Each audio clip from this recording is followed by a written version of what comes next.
We are ready to enter a new phase in our response to the pandemic. Due to the actions that we have taken collectively and individually over the last few months, we have reduced the rate of transmission. We have relieved much of the pressure on our health system, and guided by the advice of our health experts, the Medical Advisory Committee, and after consultation with provincial and local government, Cabinet has decided to place the entire country on alert level 2, with effect from midnight on Monday, the 17th of August 2020. Alert level 2 in terms of our risk-adjusted strategy in dealing with the pandemic means that there is moderate COVID-19 spread of the virus with a relatively high health system readiness.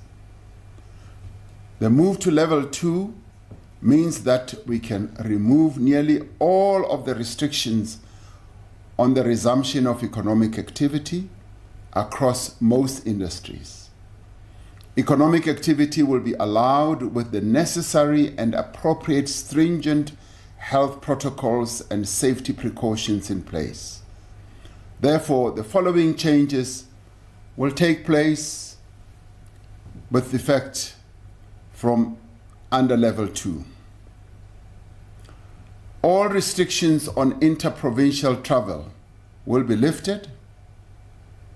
Accommodation, hospitality venues and tours will be permitted according to approved protocols to ensure social distancing.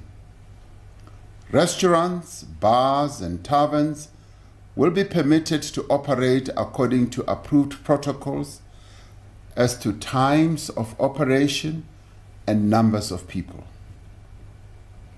Restrictions on the sale of tobacco will be lifted. The suspension of the sale of alcohol will be lifted subject to certain restrictions. Alcohol will be permitted for on-site consumption in licensed establishments only up to 10 p.m.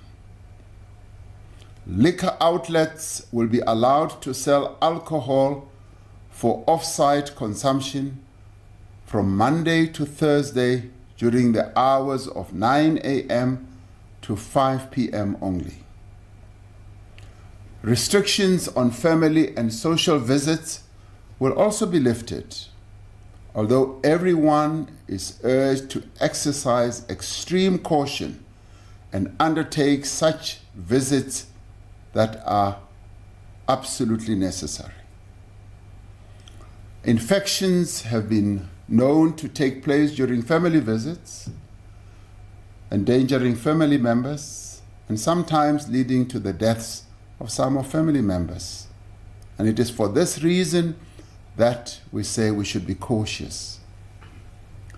Social distancing should be observed, masks should continue to be worn, and special care should also be taken to protect the elderly and people with underlying conditions.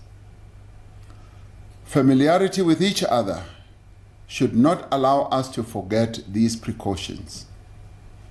As we ease restrictions, it is necessary that some measures remain in place to limit transmission and protect our health capacity. Therefore, current restrictions on international travel will remain in place. No gatherings of more than 50 people will be permitted. Among others, this includes funerals and religious events. Spectators will not be permitted at sporting events. The curfew will remain in place between the hours of 10 p.m. and 4 a.m. We continue to encourage people to stay at home if they can, and if possible, to continue to work from home, especially if they are over the age of 60 or have underlying conditions. In order to keep the remaining restrictions in place and to maintain some of the essential elements of our health response, it is necessary that we extend the national state of disaster once again until the 15th of September 2020. With this new phase of our response, we need to put in place the practices and forms of behavior that we must continue to adopt for some time to come. This virus will remain with us for many months, and I must applaud the many South Africans who have changed their way of life to meet this reality.